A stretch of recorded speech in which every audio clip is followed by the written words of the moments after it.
17 de enero de 1943. 33.000 pies sobre las llanuras heladas del noroeste de Alemania. El aire a esta altitud no es aire en absoluto, de ninguna manera que un hombre pueda comprender. Es un vacío, un casi vacío donde respirar se vuelve imposible, donde la piel expuesta se ennegrece en segundos, donde la temperatura desciende a 50 grados bajo cero. Aquí, en este reino donde las águilas no se atreven a aventurarse, una formación de 17 Flying Fortress zumba hacia el este a través de la mañana cristalina, sus estelas de condensación, trazando líneas blancas en un cielo índigo. Dentro de los fuselajes de aluminio, 10 hombres por aeronave respiran a través de máscaras de goma conectadas a botellas verdes marcadas con letras blancas estampadas. Oxígeno. Manipular con cuidado. Bajo ellos, invisibles a través de la capa de nubes, las baterías antiaéreas alemanas siguen el sonido de los motores Wright Cyclone. Un zumbido distante y enloquecedor que se intensifica, pero nunca se acerca. Los artilleros elevan sus cañones de 88 milímetros al ángulo máximo. Disparan. Los proyectiles ascienden 6.000, 7.000, 30.000 metros y luego descienden, agotados, con sus espoletas detonando en el aire, a 3.000 pies por debajo de los bombarderos estadounidenses. Las explosiones florecen como flores negras en un jardín inaccesible. El Hauptmann Friedrich Weber, un condecorado comandante de una batería antiaérea destinada en las afueras de Wilhelmshaven, escribiría más tarde en su diario: «Nos quedamos parados, observándolos pasar como si fuéramos niños lanzando piedras a la luna. Nuestras mejores armas, nuestros mejores cálculos, todo inútil, volaban en un lugar que no podíamos tocar. Esto no se suponía que fuera posible». Cuando la Luftwaffe estableció la doctrina defensiva del Reich en 1940, los cálculos eran precisos y fiables. Los ingenieros alemanes habían determinado que el límite práctico para las operaciones de bombarderos pesados, considerando la carga útil, el vuelo en formación y la resistencia humana, era de aproximadamente 7.000 metros. A esta altitud, la red de baterías antiaéreas de 80 y 8 y 105 milímetros que rodeaban cada centro industrial de Alemania podía crear zonas de fuego superpuesto que eliminaran los proyectiles. Los cálculos eran precisos. Los proyectiles alcanzarían su altitud efectiva máxima de 7.000 metros, creando una barrera de protección de 9.000 metros sobre cualquier amenaza real de bombarderos. Los cazas podrían patrullar el mismo espacio aéreo con un mínimo aporte de oxígeno. El sistema fue diseñado para que el bombardeo estratégico fuera prohibitivamente caro. La Luftwaffe había estudiado a los británicos con detenimiento. Los bombarderos de la RAF en 1940 y 1941 operaban a altitudes de entre 18 y 22.000 pies. Incluso los nuevos Lancaster y Halifax de 4 motores, cuando estaban completamente cargados para operaciones sobre el Ruhr, rara vez superaban los 23.000 pies. Este era el techo natural de la guerra de bombarderos. Esta era la altitud donde las máquinas y los hombres alcanzaban su límite mutuo. La confianza alemana no era arrogancia, sino experiencia. Sus propias tripulaciones de bombarderos, los hombres que habían volado Heinkels y Dorniers sobre Londres, conocían a la perfección la barrera fisiológica que separaba la supervivencia de la muerte a más de 6.000 metros de altura. Los sistemas de oxígeno en los aviones de la Luftwaffe eran rudimentarios, simples botellas con reguladores básicos, suficientes para ascensos breves o intercepciones de cazas, pero inadecuados para vuelos sostenidos a altitudes extremas. Y lo que es más importante, eran pesadas, complejas y propensas a fallar. Cada botella de oxígeno adicional significaba menos carga de bombas, menos combustible, menos munición. Los alemanes habían hecho un cálculo práctico. La jugada no valía la pena. Cuando los 17 estadounidenses comenzaron a aparecer en los cielos de la Europa ocupada en el verano de 1942, los oficiales de inteligencia alemanes revisaron las especificaciones con interés profesional, pero sin alarma. La fortaleza voladora era sin duda Una fortaleza, fuertemente armada, de construcción robusta, capaz de absorber un daño tremendo, pero su techo operativo estaba registrado en 7.000 metros a plena carga. Esto encajaba perfectamente con el marco defensivo establecido. Los estadounidenses volarían alto, sí, pero no imposiblemente alto. Volarían donde los cañones alemanes pudieran alcanzarlos, donde los cazas alemanes pudieran enfrentarlos, donde el aire enrarecido, el frío y la limitación humana conspirarían con el acero alemán para desangrarlos. Las primeras misiones parecieron confirmar esta afirmación. Las formaciones estadounidenses aparecieron a 7.500, 7.900 y a veces 7.100 metros de altura. Las baterías antiaéreas las combatieron eficazmente. Los cazas irrumpieron en sus formaciones. Los estadounidenses murieron en cantidades considerables. El sistema funcionaba. Luego, poco a poco, de forma incremental, los estadounidenses comenzaron a ascender. 26.000 pies, 28.000, 30.000. Para el invierno de 1943, la altitud operativa estándar de los grupos de bombardeo pesado de la octava Fuerza Aérea había alcanzado una altitud que la doctrina defensiva alemana consideraba teóricamente imposible para operaciones sostenidas. Los estadounidenses no realizaban incursiones breves en este entorno letal.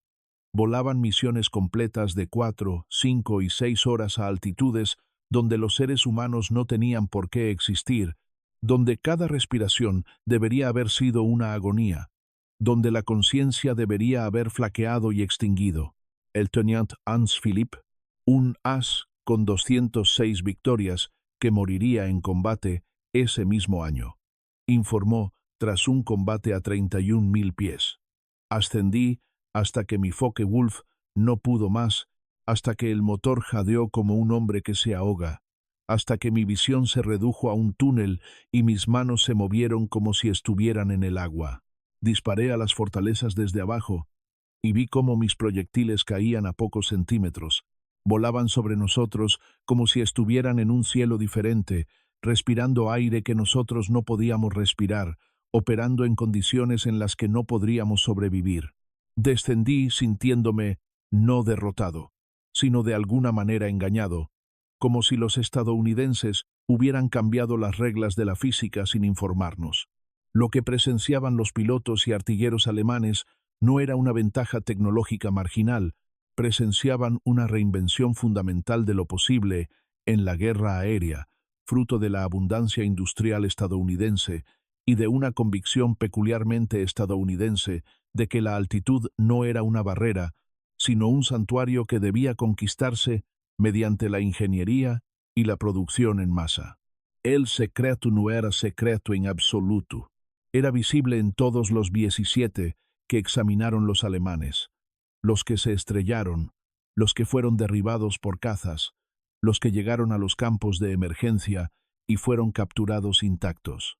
Los sistemas de oxígeno estaban allí, obvios y sin disimulo, pero su verdadero significado era difícil de comprender para los ingenieros alemanes, ya que encarnaban una filosofía de guerra ajena al pensamiento alemán. Cada 17 llevaba un sistema de suministro de oxígeno que pesaba casi media tonelada con la carga completa. Una enorme instalación de botellas de acero, líneas de cobre, reguladores y sistemas de respaldo que recorrían la aeronave como si fuera una arteria. Había 12 botellas grandes montadas en soportes en la sala de radio, cada una cargada a 204 kilogramos por cuadrado centímetro, 450 libras por pulgada cuadrada, que en conjunto contenían suficiente oxígeno para mantener a 10 hombres respirando a gran altitud durante 8 a 10 horas. Desde estas botellas principales, una red de tubos de aluminio y cobre distribuía oxígeno a las estaciones individuales de la tripulación en todo el avión. Cada tripulante contaba con un regulador personal, un regulador de respaldo y una botella portátil para emergencias. Todo el sistema era redundante, estaba sobredimensionado y era asombrosamente pesado. Un ingeniero aeronáutico alemán al examinar un B-17 capturado en el centro de pruebas de Rechlin en la primavera de 1943, calculó que el sistema de oxígeno estadounidense pesaba más que toda la carga de bombas de un bombardero medio Junkers Ju-88. Escribió en su informe: los estadounidenses han construido un avión que lleva una cuarta parte de su carga útil como equipo de soporte vital. Esto representa una filosofía que no entendemos. Han optado por poner la máquina al servicio del hombre en lugar del hombre al servicio de la máquina. El peso es considerable, la complejidad extrema, la carga de mantenimiento extraordinaria. Y, sin embargo, producen miles de estos aviones, cada uno equipado para sustentar la vida humana en un entorno donde la vida no debería existir. Esto no es mera tecnología, es ideología hecha metal. Tenía más razón de lo que sabía. El desarrollo del sistema estadounidense de oxígeno de gran altitud había comenzado años antes de que el primer B-17 volara en combate, no como respuesta a las defensas alemanas, sino como parte de una convicción estadounidense más amplia de que controlar la altitud significaba controlar el cielo, y que controlarlo valía cualquier coste en complejidad y peso. El Cuerpo Aéreo del Ejército de los Estados Unidos había experimentado con vuelos de gran altitud durante la década de 1930, estableciendo récords, poniendo a prueba los límites humanos y desarrollando equipos no porque la guerra lo exigiera, sino porque el ilimitado presupuesto estadounidense y la fe estadounidense en las soluciones tecnológicas lo hacían posible. Cuando llegó la guerra, esta base de investigación existente se tradujo inmediatamente en capacidad operativa. Los reguladores de oxígeno A8 y A9, instalados en los B-17 y B-24, no eran improvisados recursos en el campo de batalla. Eran sistemas maduros y probados, respaldados por una extensa investigación fisiológica. Los cirujanos de vuelo estadounidenses comprendían con precisión cuánto oxígeno necesitaba un hombre a 30.000 pies, a 35.000 pies y a 40.000 pies. Comprendían los peligros de la hipoxia, la toxicidad del oxígeno, la enfermedad por descompresión y la congelación. Habían desarrollado protocolos, programas de entrenamiento y equipos para afrontar cualquier contingencia. Más importante aún, la industria estadounidense podía producir estos sistemas en cantidades asombrosas. Los reguladores de oxígeno eran instrumentos de precisión, cada uno mecanizado con tolerancias que habrían desafiado a un relojero suizo. Sin embargo, las fábricas estadounidenses los producían en serie por decenas de miles. Las botellas de oxígeno eran de acero con un tratamiento especial, sin costuras, probadas a presiones que habrían aterrorizado a los inspectores de seguridad alemanes. Sin embargo, salían de las líneas de montaje en Ohio y Pensilvania más rápido que los aviones que estaban destinados a equipar. Cada B-17, cada 24, cada tripulante recibía equipo que en cualquier otra fuerza aérea habría estado reservado para unidades de élite o programas experimentales. Los oficiales de inteligencia alemanes que revisaban los equipos de oxígeno estadounidenses capturados experimentaron una peculiar consternación. Los sistemas no eran superiores por su brillante diseño ni por su ingeniería innovadora. Eran superiores porque existían en abundancia, porque los estadounidenses habían decidido que mantener a los hombres con vida a gran altitud merecía un esfuerzo industrial infinito, porque las fábricas estadounidenses operaban bajo la premisa de que nada era demasiado caro, complejo o difícil si mejoraba la eficacia en combate. Un informe técnico de la Luftwaffe de finales de 1943 señalaba con frustración apenas disimulada: los sistemas de oxígeno estadounidenses no son notablemente más eficientes que nuestros propios modelos de desarrollo. Pero los estadounidenses los han instalado en todos los bombarderos, han proporcionado a cada miembro de la tripulación equipo principal y de respaldo, han establecido una compleja infraestructura de apoyo terrestre para la carga y el mantenimiento del oxígeno, y han entrenado a su personal a un nivel que sugiere que la gestión del oxígeno se considera tan importante como la artillería o la navegación. Han industrializado la supervivencia a gran altitud, Nosotros no podemos igualarlo, no por falta de conocimientos, sino por falta de recursos y quizás de la mentalidad que justifique tal gasto. Para los jóvenes que volaron los B-17, el sistema de oxígeno era al mismo tiempo su salvavidas y su carga, un compañero constante y exigente que requería monitoreo, ajuste y respeto en cada momento de la misión. La rutina comenzaba en tierra. Antes de cada misión, cada miembro de la tripulación revisaba su máscara de oxígeno, un aparato de goma que cubría nariz y boca, equipado con un micrófono para la comunicación y una conexión para el suministro de oxígeno. Las máscaras eran incómodas, claustrofóbicas y propensas a congelarse en la altitud cuando la condensación del aliento se convertía en hielo, pero eran esenciales. Una fuga en la máscara, un mal sellado contra la cara, podía causar la pérdida del conocimiento en cuestión de minutos a altitud de combate. Tras la revisión de las máscaras, se realizó la inspección visual. Cada miembro de la tripulación verificó que su regulador principal funcionara, que su regulador de respaldo estuviera accesible y que su botella de emergencia estuviera cargada. La botella de emergencia era un pequeño cilindro portátil, sujeto al arnés del paracaídas, que contenía aproximadamente 5 minutos de oxígeno, suficiente para mantener a una persona consciente durante un descenso desde gran altitud si la aeronave era impactada y se producía una despresurización. Luego llegó el ascenso. A medida que la formación de bombarderos ascendía a más de 3.000 metros, la voz del piloto resonaba por el intercomunicador, aplicando oxígeno. Cada tripulante conectaba la manguera de su máscara al sistema y ajustaba su regulador. Los reguladores eran dispositivos a demanda que suministraban oxígeno solo durante la inhalación y aumentaban automáticamente el flujo a medida que aumentaba la altitud. A 4.450 metros, el sistema suministraba aproximadamente un 30% de oxígeno. A 7.000 metros, oxígeno puro. A 9.000 metros, el oxígeno se suministraba bajo una ligera presión para forzarlo a entrar en los pulmones, contrarrestando la presión atmosférica reducida. El sargento técnico Robert Morgan, bombardero de un B-17 llamado Memphis Belle, describió la experiencia en sus memorias de posguerra. Respirabas a través de esa máscara durante 6, 7, 8 horas. Respirabas el olor a goma, el frío sabor metálico del oxígeno presurizado. Respirabas y escuchabas tu propia respiración, el siseo del regulador, el sonido de tu exhalación, el clic y el silbido del sistema, trabajando para mantenerte con vida. Si el flujo de oxígeno se detenía, tenías quizás 60 segundos de conciencia útil a 30.000 pies. Después de eso, simplemente te desvanecías, sin dolor, sin pánico, solo un enturbiamiento gradual de la visión y el pensamiento. Todos conocíamos hombres que habían muerto así.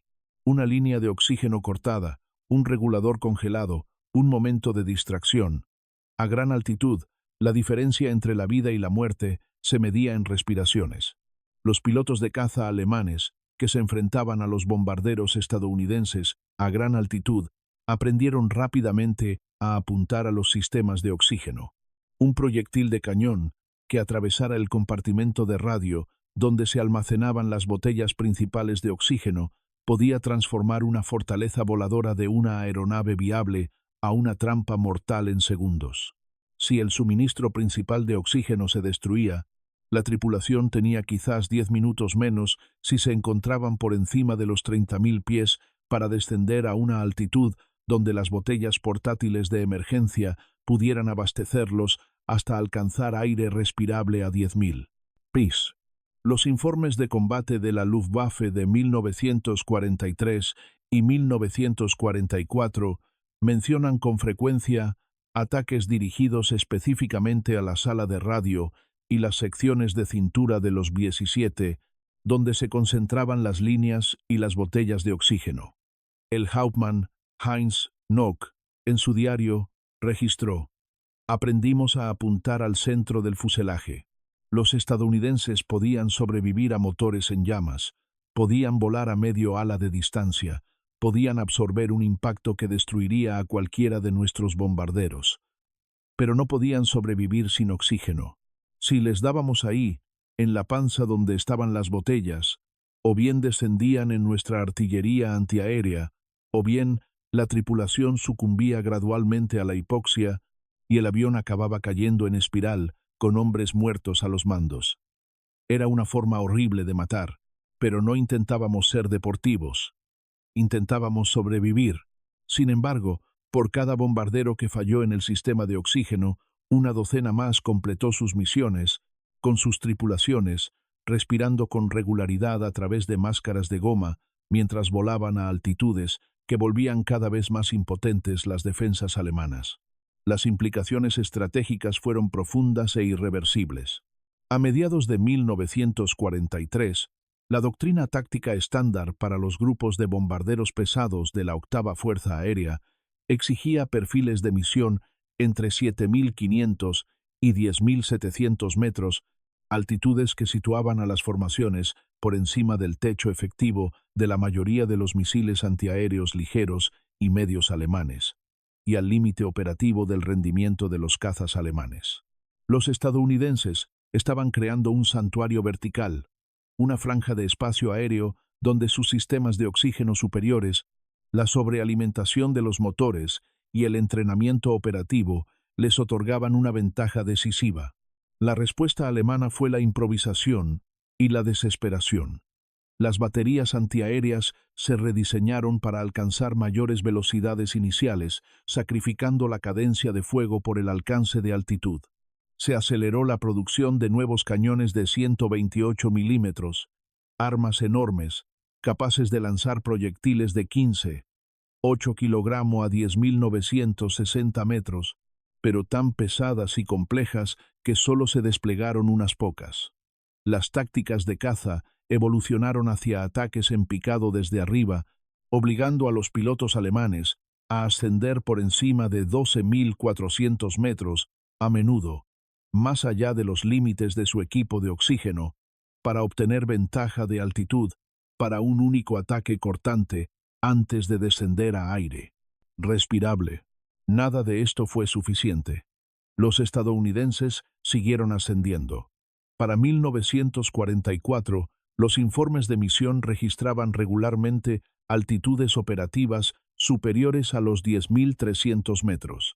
Hubo misiones a 10.500 y 11.000 metros, altitudes donde la curvatura de la Tierra se hizo visible, donde el cielo cambió de azul a púrpura y a casi negro, donde la temperatura era de 21.500 grados bajo cero y la presión atmosférica era inferior a una quinta parte del nivel del mar.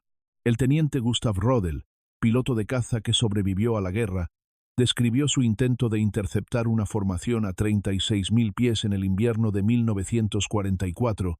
Aceleré mi Messerschmitt hasta que apenas volaba, colgando de la hélice, con los controles lentos y el motor rugiendo. Respiraba oxígeno, pero aún así me sentía mareado, desconectado, como si me observara a mí mismo desde la distancia. Las fortalezas estaban sobre mí, imposibles de alcanzar. Disparé de todos modos, sabiendo que los proyectiles se quedarían cortos. Entonces mi motor se apagó, por falta de aire, supongo, o simplemente exhausto. Planeé en silencio, y mientras descendía y el aire se espesaba, sentí como si regresara al mundo desde otro lugar. Los estadounidenses vivían en ese otro lugar. Operaban allí rutinariamente, cómodamente, como si la altitud fuera su entorno natural. Éramos visitantes. Ellos, residentes. El simbolismo más amplio del sistema de oxígeno trascendía la ventaja táctica. Para los soldados y civiles alemanes que observaban cómo las formaciones de bombarderos estadounidenses trazaban sus estelas blancas sobre el cielo alemán a altitudes intocables, las fortalezas, que se elevaban a gran altura, se convirtieron en una encarnación visible de la superioridad industrial y material estadounidense. Un recordatorio diario de que Estados Unidos podía permitirse mantener a sus hombres con vida y en condiciones de funcionamiento en entornos donde las fuerzas alemanas tenían dificultades para operar, incluso brevemente. La propaganda alemana intentó presentar la campaña de bombardeos a gran altitud como prueba de la cobardía estadounidense. El enemigo temía tanto a las defensas alemanas que huyó a la estratosfera. Pero los soldados en tierra sabían que no era así. Veían las estelas día tras día, misión tras misión, cientos de bombarderos volando serenamente sobre la artillería antiaérea. Comprendieron que los estadounidenses habían resuelto un problema que la Luftwaffe consideraba irresoluble, y lo habían hecho no mediante una valentía superior ni una brillantez táctica, sino mediante la aplicación brutal de la capacidad industrial.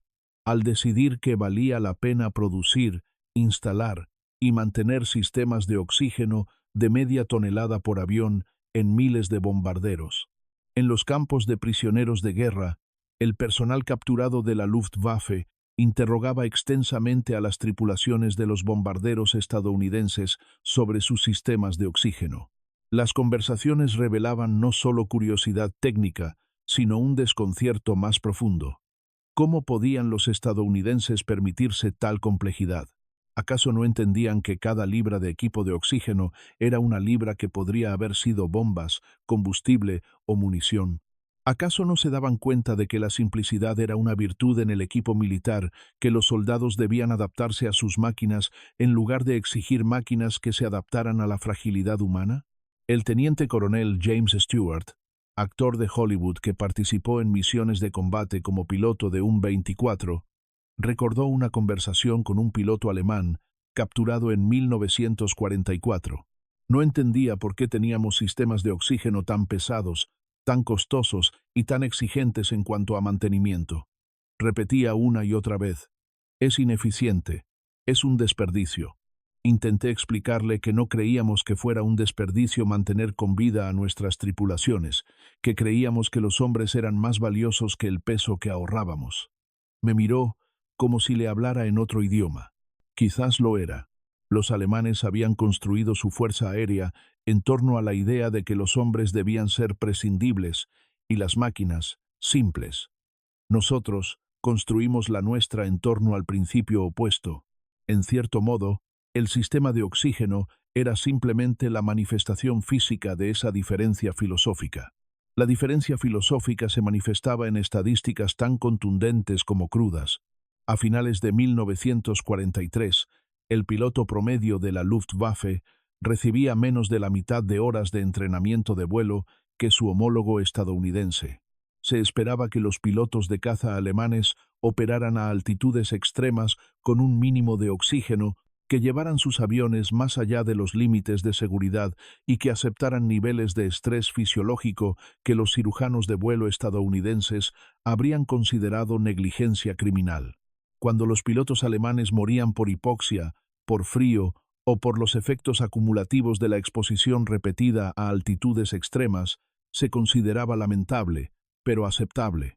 Era más fácil reemplazar a los pilotos que fabricar y mantener complejos sistemas de oxígeno. Los estadounidenses calcularon de forma diferente. Cada tripulante de un 17 representaba meses de costoso entrenamiento. Los pilotos recibían más de 200 horas de instrucción de vuelo antes de su primera misión de combate. Los bombarderos se entrenaban durante 6 meses solo con la mira de bombardeo Norden.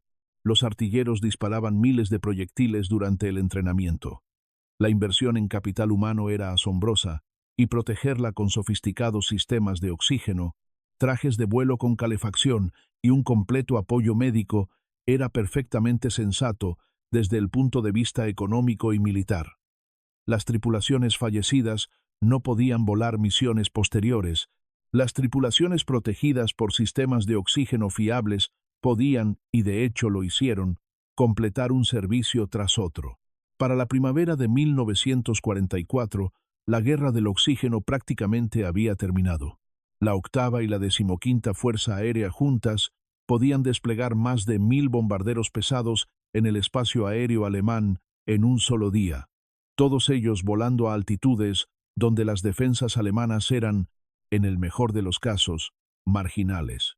La introducción de cazas de escolta de largo alcance P-50 y uno Mustangs, equipados con sistemas de oxígeno equivalentes a los de los bombarderos, eliminó la última ventaja alemana. Ahora, los cazas estadounidenses podían escoltar las oleadas de bombarderos hasta Berlín y de regreso, operando a 30.000 pies durante horas, enfrentándose a los interceptores alemanes a altitudes donde los sistemas de oxígeno estadounidenses proporcionaban una ventaja decisiva en el rendimiento y la resistencia de los pilotos.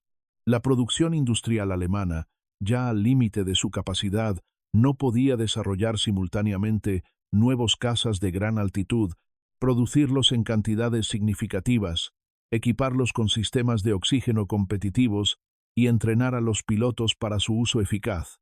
No existían los recursos, no existía el tiempo.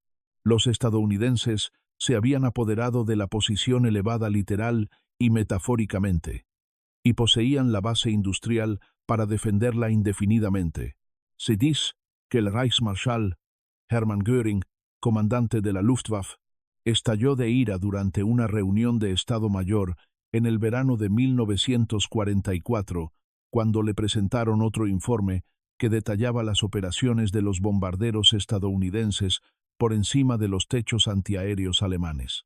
Según testigos, gritó: ¿cómo es posible que los estadounidenses vuelen más alto de lo que nuestros mejores cazas pueden alcanzar?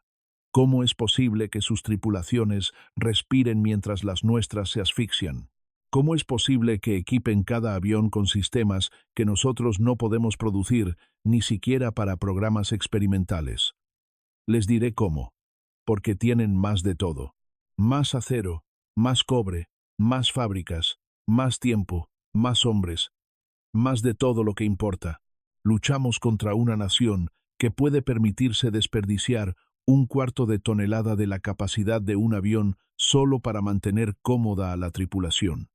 No podemos ganar una guerra así. Solo podemos soportarla hasta que no podamos más. Tenía razón en todos los aspectos. Las dimensiones tecnológicas e industriales de la guerra del oxígeno solo cuentan una parte de la historia. La dimensión humana, la experiencia de los hombres que respiraron a través de esas máscaras de goma hora tras hora, misión tras misión, revela algo profundo sobre la naturaleza de la guerra industrial moderna y la civilización que la libró.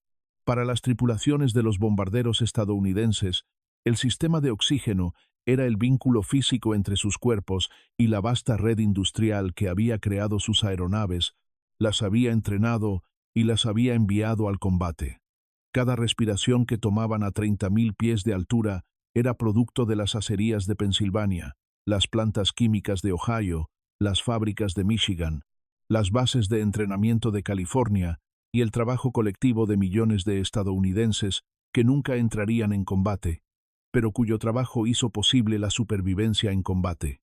El oxígeno en las botellas había sido comprimido por máquinas construidas en fábricas estadounidenses, transportado en camiones estadounidenses y distribuido a través de redes logísticas estadounidenses que se extendían por todo el mundo. Los reguladores eran instrumentos de precisión cuya fabricación requería habilidades y recursos disponibles solo para una economía industrial avanzada que operaba a plena capacidad. Cuando un tripulante de un 17 ajustaba su regulador de oxígeno en altitud, interactuaba con un dispositivo que representaba miles de horas de trabajo en diseño, pruebas, fabricación y control de calidad. Se beneficiaba de la investigación realizada por científicos estadounidenses, del conocimiento médico desarrollado por cirujanos de vuelo estadounidenses y de los programas de formación creados por educadores estadounidenses. Recibió una inversión tan vasta, tan completa, tan completamente desproporcionada en comparación con cualquier esfuerzo militar previo, que a los observadores alemanes les costaba comprender su magnitud. El sargento mayor Donald S. Peterson, artillero de cintura que voló 35 misiones, escribió en una carta a casa: allá arriba, a 30.000 pies de altura, respirando a través de esa máscara, a veces pienso en toda la gente de mi país que fabricó ese oxígeno, que construyó las botellas, que diseñó el sistema, que descubrió cómo mantenernos vivos en un lugar donde no deberíamos poder vivir. Pienso en el hecho de que miles de personas trabajaron para que yo pudiera respirar durante unas horas a gran altitud. Te hace sentir conectado a algo más grande que tú mismo, más grande que el avión, más grande incluso que la guerra. Te hace sentir que formas parte de algo invencible, porque no es solo un ejército o una fuerza aérea, es una civilización entera centrada en un solo objetivo. Había articulado, quizás sin darse cuenta del todo, la verdad esencial que los comandantes alemanes habían comenzado a comprender en 1944. No luchaban contra una fuerza aérea, ni siquiera contra una nación, sino contra todo un sistema industrial y social, cuya capacidad para apoyar a sus guerreros con tecnología, equipo y sistemas de soporte vital era esencialmente ilimitada. El sistema de oxígeno era solo una manifestación de esa capacidad, pero era particularmente visible y psicológicamente significativa. Cada día, los soldados alemanes alzaban la vista y veían bombarderos estadounidenses volando donde los alemanes no podían. Apoyados por sistemas que la industria alemana no podía replicar, protegidos por una abundancia de recursos que hacía que la parsimonia militar alemana pareciera pobreza. El sistema de oxígeno también reveló una actitud fundamentalmente diferente hacia el riesgo y la vida humana. La doctrina militar alemana, surgida de generaciones de guerra europea y moldeada por las limitaciones de una nación pobre en recursos y rodeada de enemigos, enfatizaba el espíritu ofensivo, el coraje individual y la aceptación de las bajas como el precio inevitable de la victoria. Se esperaba que los soldados soportaran penurias, que operaran equipos al límite de su resistencia humana y que consideraran la comodidad y la seguridad como lujos que los verdaderos guerreros no necesitaban. La doctrina militar estadounidense, moldeada por diferentes experiencias históricas y libre de limitaciones de recursos, enfatizaba lo contrario, que los soldados con equipo superior lucharían con mayor eficacia que aquellos a quienes se les pedía que superaran las deficiencias del equipo únicamente con valentía. El sistema de oxígeno encarnaba plenamente esta filosofía. Era pesado, costoso, complejo y requería mucho mantenimiento, todo lo que la doctrina militar alemana consideraba un desperdicio. Pero mantenía a los hombres con vida y en combate en un entorno donde la fisiología humana sin apoyo fallaría en cuestión de minutos. Los resultados validaron el enfoque estadounidense. Las tripulaciones de los B-17 y B-24, volando con sistemas de oxígeno fiables a gran altitud, sufrieron menos bajas por misión que las tripulaciones de los bombarderos de la RAF, que volaban misiones nocturnas a menor altitud sin la misma capacidad de oxígeno. Las tripulaciones de los bombarderos estadounidenses completaron más misiones en promedio, acumularon mayor experiencia de combate y desarrollaron tácticas sofisticadas que solo eran posibles operando por encima de la altitud efectiva de la mayoría de las defensas alemanas. Los pesados, costosos y complejos sistemas de oxígeno se amortizaron con la reducción de bajas, la mejora de la eficacia y el aumento de la moral de la tripulación. Los prisioneros de guerra alemanes, al ser interrogados sobre su percepción del poder aéreo estadounidense, mencionaron con frecuencia la capacidad de gran altitud como particularmente desmoralizante. El Oberfeldwebel Klaus Hartmann, operador de una batería antiaérea capturado en Francia en 1944, declaró a sus interrogadores: «Los oíamos venir, los veíamos en los detectores de sonido, calculábamos su altitud y nos dábamos cuenta de que estaban fuera de nuestro alcance. Una y otra vez, fuera de nuestro alcance. Disparábamos de todos modos, porque las órdenes eran órdenes, y a veces teníamos suerte y un proyectil alcanzaba suficiente altura. Pero la mayoría de las veces simplemente desperdiciábamos munición y los veíamos pasar. Después de un tiempo, dejas de creer que puedes ganar una guerra cuando el enemigo puede volar donde tú no puedes disparar». El último año de la guerra en Europa presenció la completa reivindicación de la estrategia estadounidense de gran altitud. Para 1945, la Luftwaffe había quedado reducida a remanentes dispersos. Sus programas de entrenamiento habían fracasado y sus reservas de combustible se habían agotado. Las fuerzas de bombarderos estadounidenses y británicas operaban con casi total impunidad, realizando misiones diurnas a altitudes de su elección, protegidas por cazas de escolta y por el simple hecho de que las defensas alemanas habían sido sistemáticamente destruidas. Los sistemas de oxígeno que habían impactado a los observadores alemanes en 1943 eran, para 1945, simplemente equipo estándar, anodino y previsible. Las nuevas tripulaciones que llegaban a Inglaterra para unirse a la campaña de bombardeo estratégico recibían el mismo entrenamiento exhaustivo en oxígeno, el mismo equipo elaborado y los mismos protocolos de seguridad exhaustivos que habían caracterizado al programa desde sus inicios. El sistema se había refinado, mejorado y simplificado en la medida de lo posible. Pero su filosofía fundamental se mantuvo inalterada. Los aviadores estadounidenses volarían a cualquier altitud que les proporcionara ventaja táctica, y la industria estadounidense proporcionaría el equipo necesario para mantenerlos con vida y ser efectivos a esa altitud. En las ruinas del Reich, ingenieros de aviación alemanes capturados examinaban los B-17 y B-24, abandonados con una mezcla de admiración profesional y amargo reconocimiento. Los sistemas de oxígeno de estos aviones representaban todo lo que la Luftwaffe no había logrado: fiabilidad, redundancia, diseño centrado en el ser humano y, sobre todo, la capacidad industrial para producir sofisticados equipos de soporte vital en cantidades que convertían las operaciones a gran altitud en rutinarias, en lugar de excepcionales.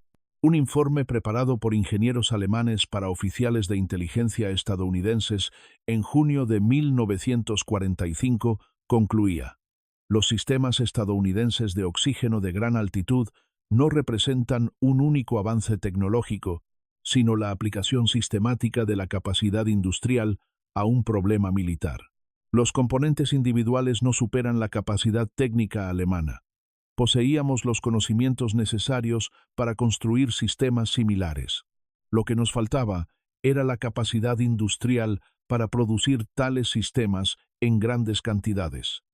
La infraestructura de entrenamiento para enseñar su uso a decenas de miles de tripulantes, la capacidad de mantenimiento para mantenerlos funcionales en miles de aeronaves y, quizás lo más importante, la convicción filosófica de que tal inversión en la supervivencia individual de los soldados estaba justificada militarmente.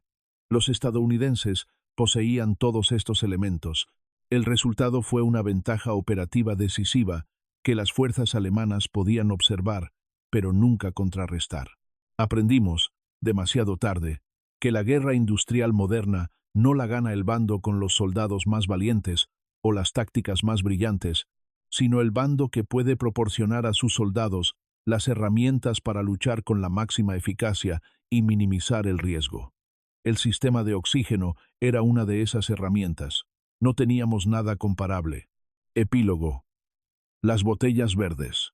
En las décadas posteriores a la guerra, muchos de los B-17 y B-24 que sobrevivieron fueron desguazados, fundidos y devueltos al ciclo industrial del que habían surgido. Pero algunos permanecieron, en museos, en colecciones privadas, en desguaces del desierto, donde la capa de aluminio se oxidaba lentamente bajo el sol. Y en estos aviones supervivientes, los sistemas de oxígeno permanecieron.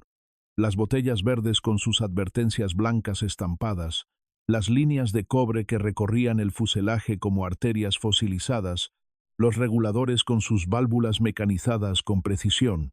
Mirar estos sistemas ahora es ver no solo artefactos tecnológicos, sino manifestaciones físicas de un momento particular en la historia, cuando la civilización industrial estadounidense alcanzó un pico de productividad enfocada, cuando la convicción de que ningún gasto era demasiado grande para proteger las vidas estadounidenses se tradujo en sistemas de soporte vital de media tonelada instalados en cada bombardero, cuando la filosofía de la abundancia se encontró con la física del vuelo a gran altitud y produjo una capacidad que los adversarios podían reconocer, pero no igualar.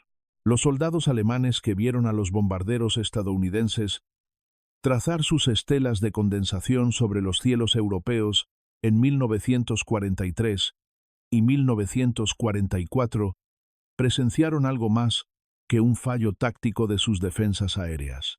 Presenciaron la prueba visible de que luchaban contra un enemigo cuyos recursos eran prácticamente ilimitados, cuya capacidad industrial podía absorber cualquier demanda, cuyo compromiso filosófico con la protección de sus guerreros mediante tecnología era tan absoluto que el peso, la complejidad y el coste se consideraban irrelevantes si mejoraban la eficacia en combate.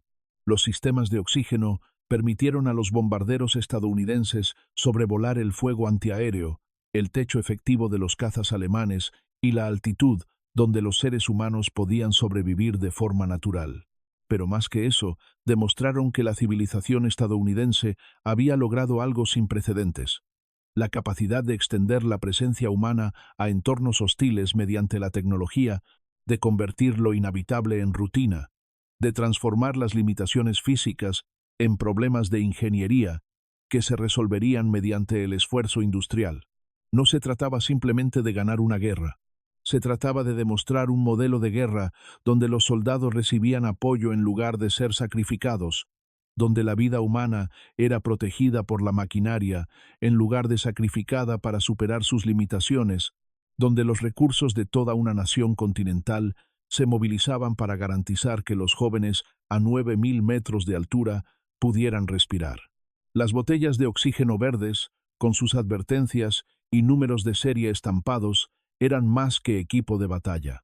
Eran la democracia hecha tangible, la encarnación física de un contrato social que establecía que las vidas estadounidenses estarían protegidas por la abundancia estadounidense, que ningún joven sería obligado a luchar sin todas las ventajas posibles que la industria estadounidense podía ofrecer, que la riqueza de una nación existía en parte para garantizar el regreso de sus guerreros a casa. Cuando la guerra terminó, y los bombarderos regresaron o no, cuando las tripulaciones volvieron a casa para construir el mundo de la posguerra, los sistemas de oxígeno permanecieron como testimonio silencioso de una verdad fundamental: que el propósito más alto de la civilización no es simplemente librar una guerra de manera efectiva, sino proteger a quienes deben librarla, rodearlos con los productos del esfuerzo industrial colectivo, garantizar mediante acero, cobre y un flujo de aire regulado con precisión que puedan sobrevivir para ver la victoria y regresar al mundo que defendieron. Los alemanes quedaron impactados por los sistemas estadounidenses de oxígeno a gran altitud, no porque la tecnología fuera incomprensible, sino porque revelaban una brecha en la capacidad nacional y el compromiso filosófico que ninguna valentía ni brillantez táctica podía superar. Quedaron impactados porque comprendieron, quizás antes de que su alto mando lo admitiera plenamente, que luchaban contra un enemigo que podía permitirse dedicar media tonelada de la capacidad de cada bombardero simplemente a mantener con vida a la tripulación, y que podía hacerlo con miles de aviones, indefinidamente, sin tensión. Las botellas verdes respiraron por los guerreros estadounidenses cuando el aire se enrareció. Al hacerlo, susurraron una verdad que resonó en cada altitud, cada misión, cada momento de la guerra: que la abundancia, cuando se moviliza y se concentra, se convierte en una fuerza imparable, y que una nación que valora a sus ciudadanos lo suficiente como para rodearlos de tecnología protectora es una nación que, en última instancia, prevalecerá contra los adversarios que consideran dicha protección un lujo ineficiente. El oxígeno fluyó. Los bombarderos volaron. La guerra estaba ganada. Y al final, la lección quedó escrita en estelas de condensación en el cielo alemán. La altitud no es solo una ventaja táctica, sino un símbolo de lo que se hace posible cuando el poder industrial sirve a la vida humana, cuando se acepta la complejidad en lugar de temerla, cuando una civilización decide que sus guerreros merecen respirar libremente, incluso en el aire enrarecido donde las águilas no pueden seguirlos.